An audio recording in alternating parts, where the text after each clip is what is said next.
The OKC Thunder and the San Antonio Spurs have played two spectacular games under many points of view. Both teams fought hard on every possession, executed well, and most importantly showed their tactical strengths. The last aspect is what I'm focusing on today. So let's analyze the chess match between the two coaches.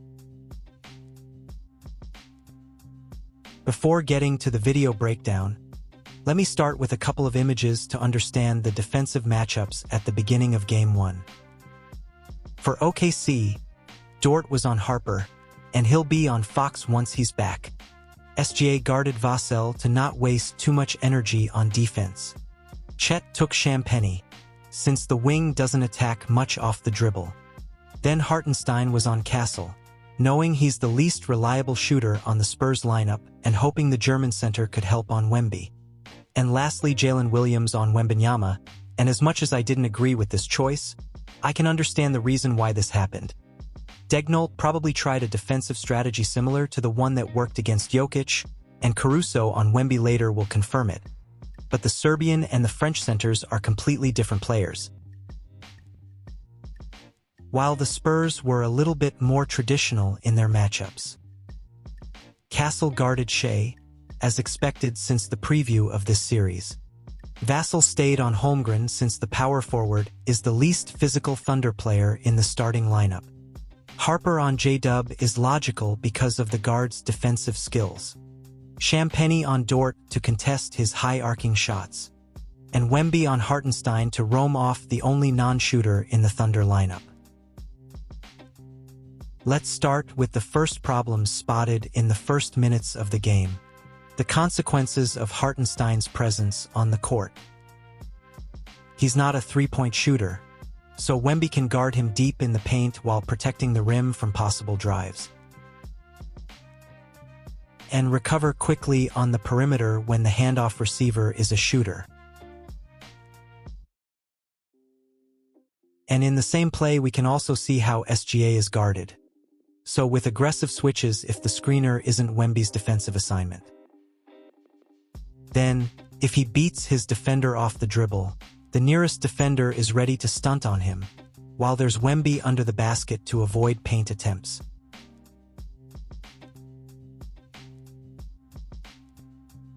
This brought Coach Daigneault to sub Caruso in for Hartenstein after just 2.5 minutes in the first quarter. And later we'll see how Caruso changed something in both teams' game plans, but now let's just focus on the defensive system Shai had to face in this game. His primary defender pushed him towards the help. The helper was often Wembanyama, and the other three players rotated in a way that could cover the floor in the best way possible. Something similar to a triangle and two matchup zone. They did a great job at rotating until the ball got to Caruso, purposely left open from three. Here you can see the Spurs' defensive philosophy too. Vassell stunts on the MVP to force him to pass the ball to Wallace. And the Thunder guard attacks off the dribble, but once in the paint he finds Wemby, whose sole presence stops both Wallace and J-Dub from taking paint shots. On many aspects, Coach Johnson's game plan against Gilgeous-Alxander was very similar to what J.J. Redick did in the previous series. Here, we can see another high guard-to-guard pick-and-roll with an aggressive switch performed once again by Champagnie. But once SGA attacks, the double team comes, and he's forced to give up the ball. San Antonio is fine with conceding this.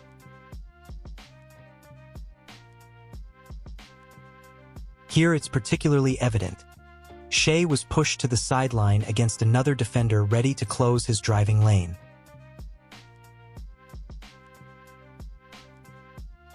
Sometimes doubling with the same goal of making him pass the ball.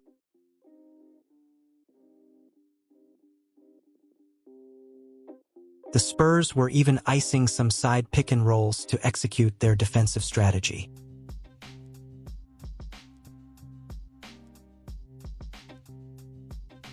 And then back to switching in the other occasions.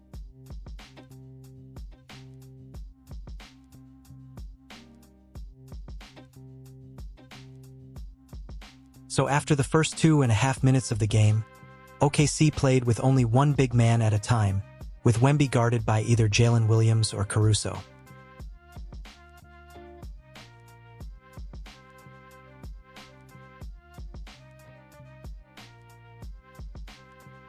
The Thunder tried to stop this action with some soft helps, but once Wemby receives in a deep position, there's not much you can do.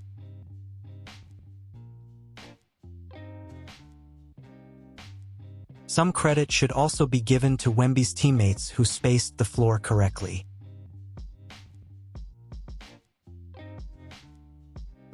In the second half, Daigneault tried fronting the post against the French center to not let him receive the ball, but he's 7'4", so the Spurs simply had to throw the ball high up in the air to counter it.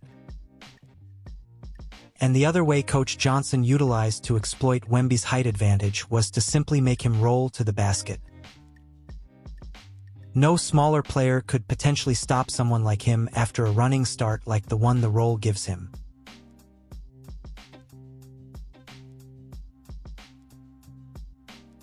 It also allows him to get into a deep position, something that becomes harder to obtain when you're trying to do it in static situations such as post-ups. And the Thunder tried to contain him by having a third man involved into the pick-and-roll action, but that meant leaving someone open from three.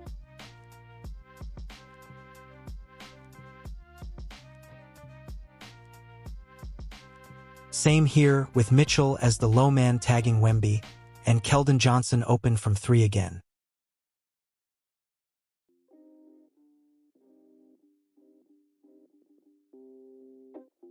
But let's now focus on the Spurs' defensive end, with Wembanyama as the obvious focal point as before.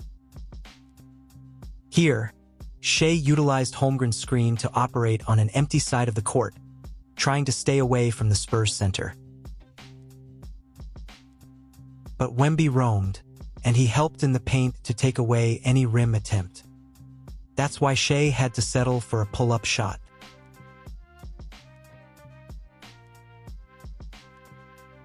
Same concept to initiate the play here.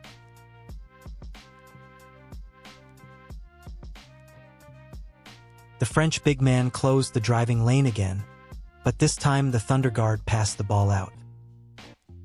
But OKC ended up shooting with Dort, exactly what the Spurs wanted. Another example of the same play here.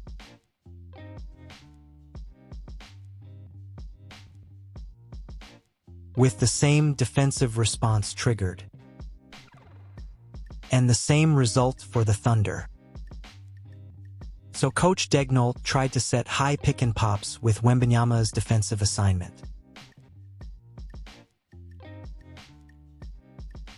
But Wemby's quick enough to drop and then recover on the perimeter, and Caruso is not a great handler.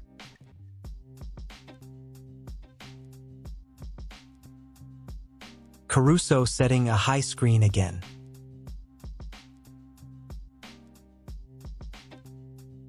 And the Spurs purposely got two players on the ball handler, living with Caruso's three-pointers.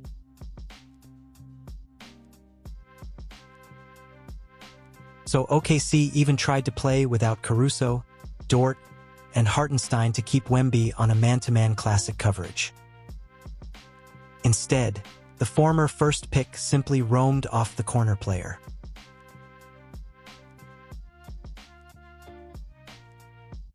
But late in the game, Daigneault found one way to punish this choice made by the Spurs coaching staff. He put Holmgren in the corner, and Wemby was hesitant to help off of him.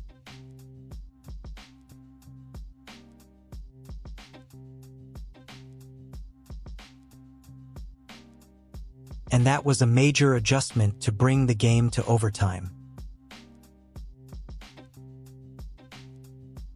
One thing I would have done more if I was Daigneault is attacking Wemby off the dribble and setting Gortat screens on him, like it happened in this play.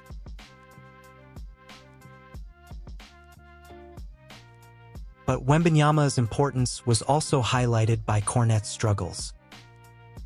Here, Hartenstein set a high screen to let Jalen Williams attack the Spurs center downhill.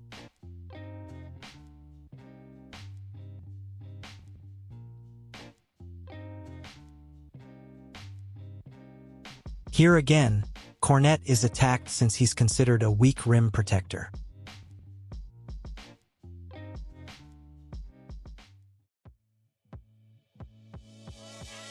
The biggest adjustment noticed since the first possession of Game 2 was putting Hartenstein on Wembanyama on defense.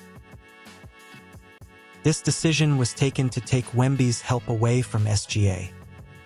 And the Thunder did that by physically box out the French center with their German big man.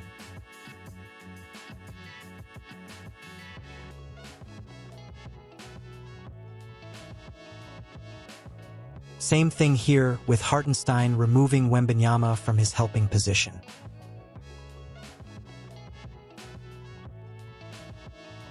This changed everything for the MVP.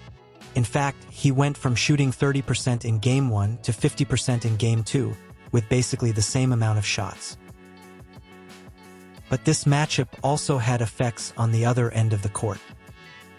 The Spurs utilized Wemby as a screener a lot more in this game, since it meant involving Hartenstein into the defensive action.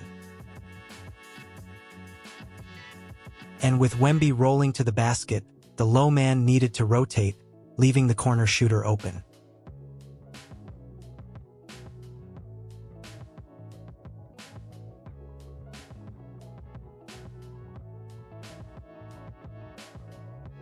Here, the French set a high screen to let Harper attack Hartenstein and create space for Wemby's three-pointer.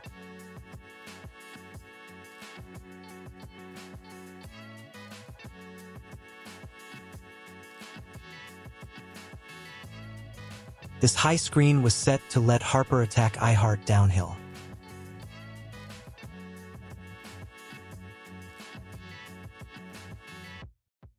Another pick and pop with Wemby as a screener here.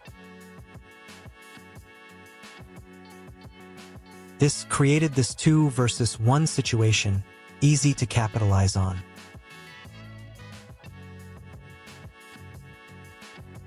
Then, on the Thunder offensive side, they found a way to punish Wemby's roaming position inside the paint.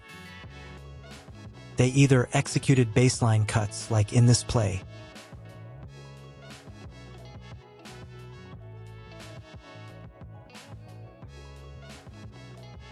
or simply occupied the dunker spot behind Wemby's help.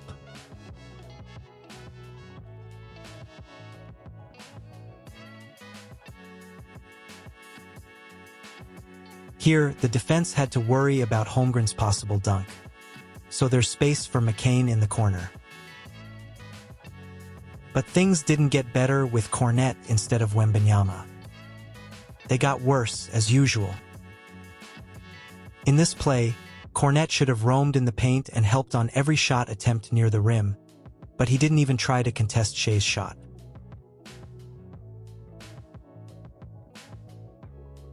But in general, he's too slow to roam off the corner player, because he can't recover and contest the corner shot when taken.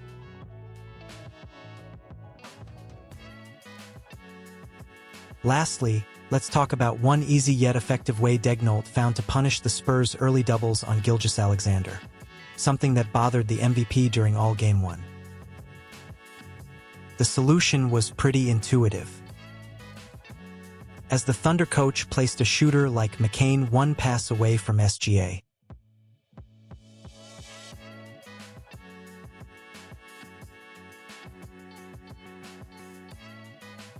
Same concept in this play.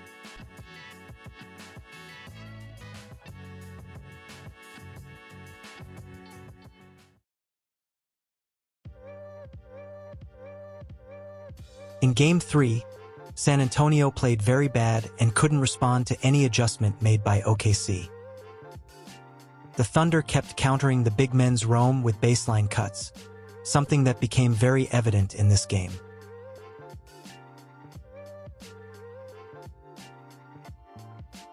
Here, the off-ball movement was perfect. Caruso cut baseline, but Mitchell relocated too.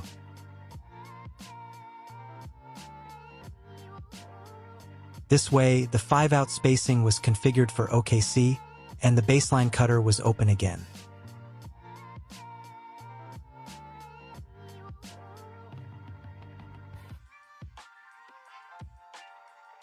this play, the cutting player was once again Caruso, probably the best player in this series so far.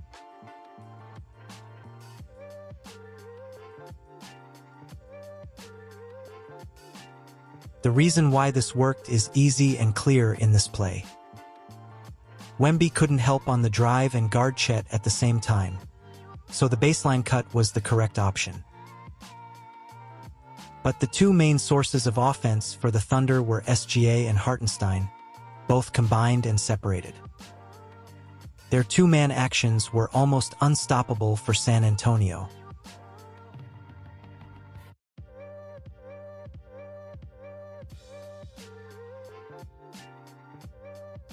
Look at how this play was set up. The position of the screen was very high to bring Kornet out of the paint. This way, the former Celtic couldn't recover on Ihart's roll.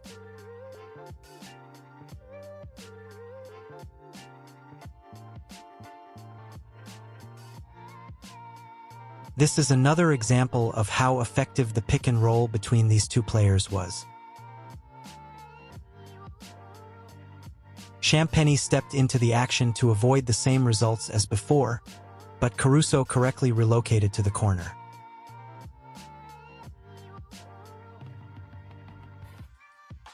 But Hartenstein was also crucial in the moments when Shai was on the bench.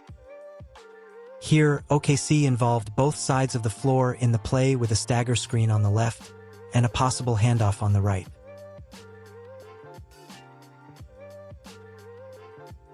McCain made a great read of the defender's position, and Hartenstein found the pocket to let the ball pass.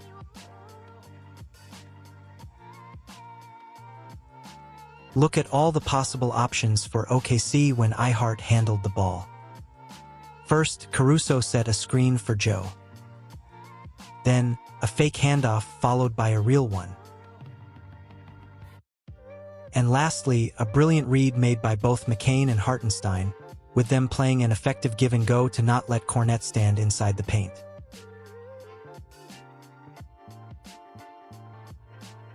Hartenstein, great job with the second unit, made the Thunder win the bench battle. In fact, OKC scored 76 points off the bench, while the Spurs only 23. But as I said, Shai's presence was crucial too. Mitch Johnson wanted to trap him early in the play, so the advantage is already there for OKC. It's just a matter of how they capitalize on it. In Game 3, they did so by having a player flash cutting to the nail, something similar to a short roll situation with a 4-on-3 advantage to use.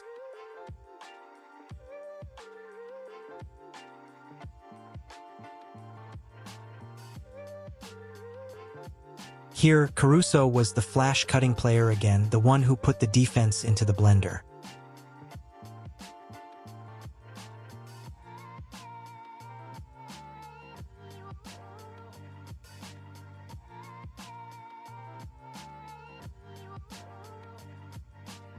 In this play, the Spurs doubled SGA, but rotated on Caruso too. So Gilgeous-Alxander threw a nice skip pass to the open man in the corner.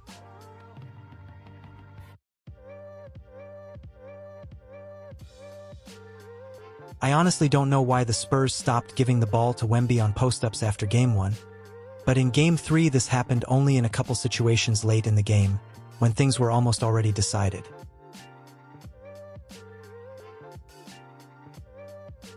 Wemby's gravity in low-post situations is what made McCain hesitate and close out late on Champagnie.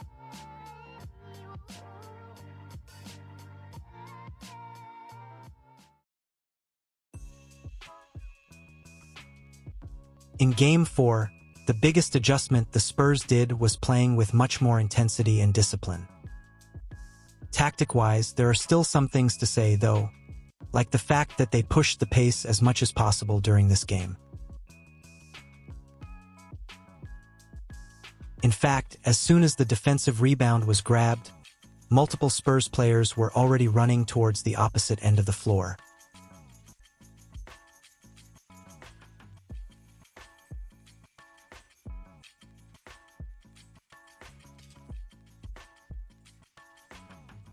This was crucial to attack the Thunder defense before it was set.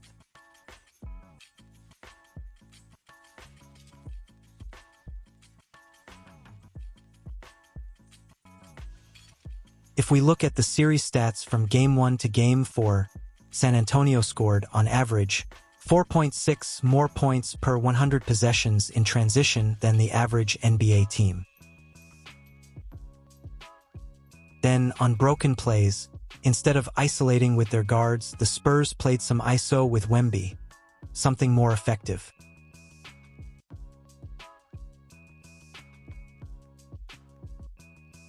Because while you can leave Fox, Harper, and Castle isolate in single coverage, you can't do the same with Wembanyama. So Caruso had to double, close out late on Fox, and from there the offense gained a little advantage that brought to an open shot.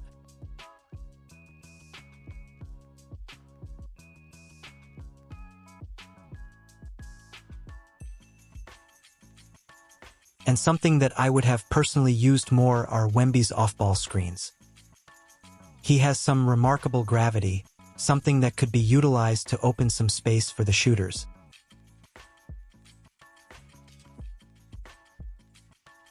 The only thing that worked for at least some minutes for OKC was their 2-3 zone at the end of the third quarter, but the Spurs were already up by too many points. It's a good solution to stop San Antonio's offensive rhythm when they start to get hot.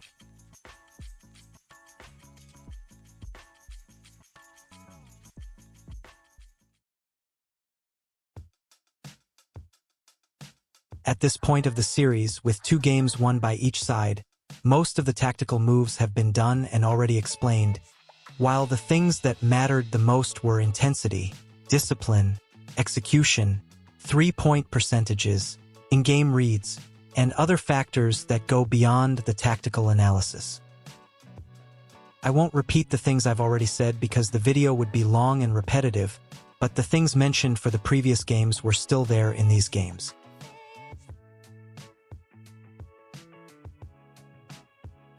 The best adjustment made by Coach Daigneault was utilizing Holmgren as a mismatch punisher. Here, he's against Vassell, much smaller than him.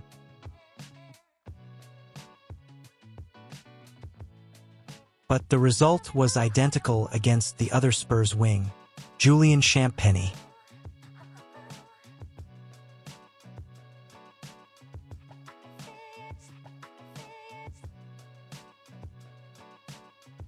He was effective against the guards too. In this play, Harper needed Wemby in a helping position, so Caruso was open from outside the arc.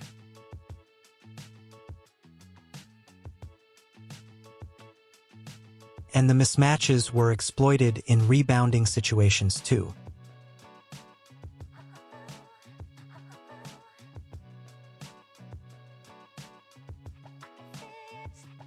Even against the Spurs bigs, the mismatch was there too, since Chet's quicker than a typical big man.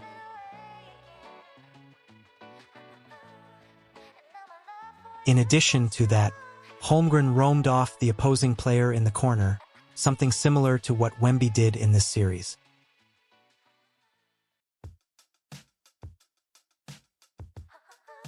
The Spurs did a great job in finding the corner shooters, also given the fact that Chet can't cover the ground with the same effectiveness as Wemby. I then want to utilize this clip to show how similar the Spurs defense was, in some plays, to a box-and-one. Here, Kornet was roaming in the paint, while Vassell and Fox were in stunting positions, with Harper guarding Shai in a man-to-man coverage. This caused some troubles for SGA all series long, so a box-and-one defense might be effective.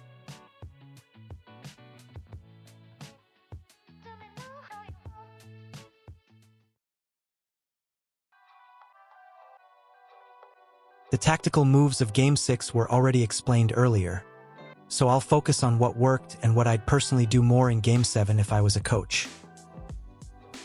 For OKC, I'd try a zone coverage such as the 2-3 that had some decent results in this series, with the center trying to push Wemby as far from the paint as possible.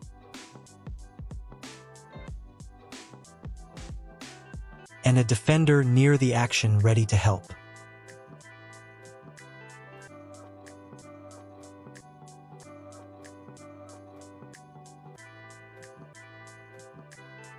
This is another 2-3 zone possession by the Thunder.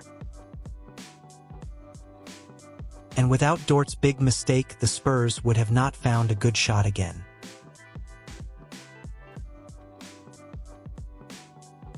But one smart play OKC didn't utilize much was the Spain pick and roll with Wemby's defender as the first picker.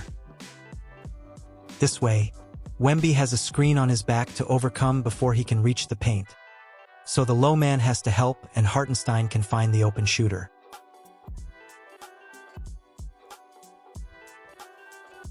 While the Spurs found success in utilizing their horn set. These two screens at the top of the key are what makes this play a part of their horn section in their playbook.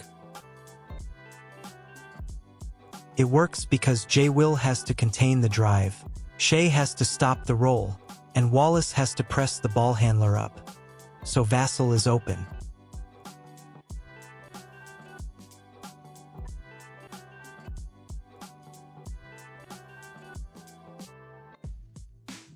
You can see the horn screening alignment here too.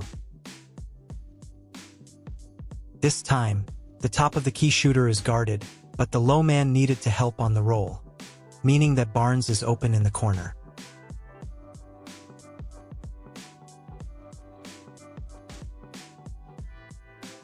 One last important thing before the end of the video.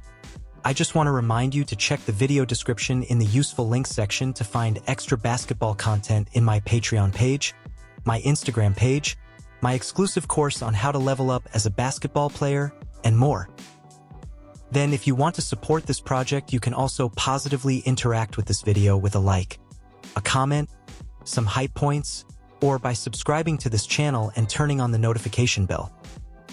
If you want to unlock all the videos of this channel, you can also consider becoming a premium member.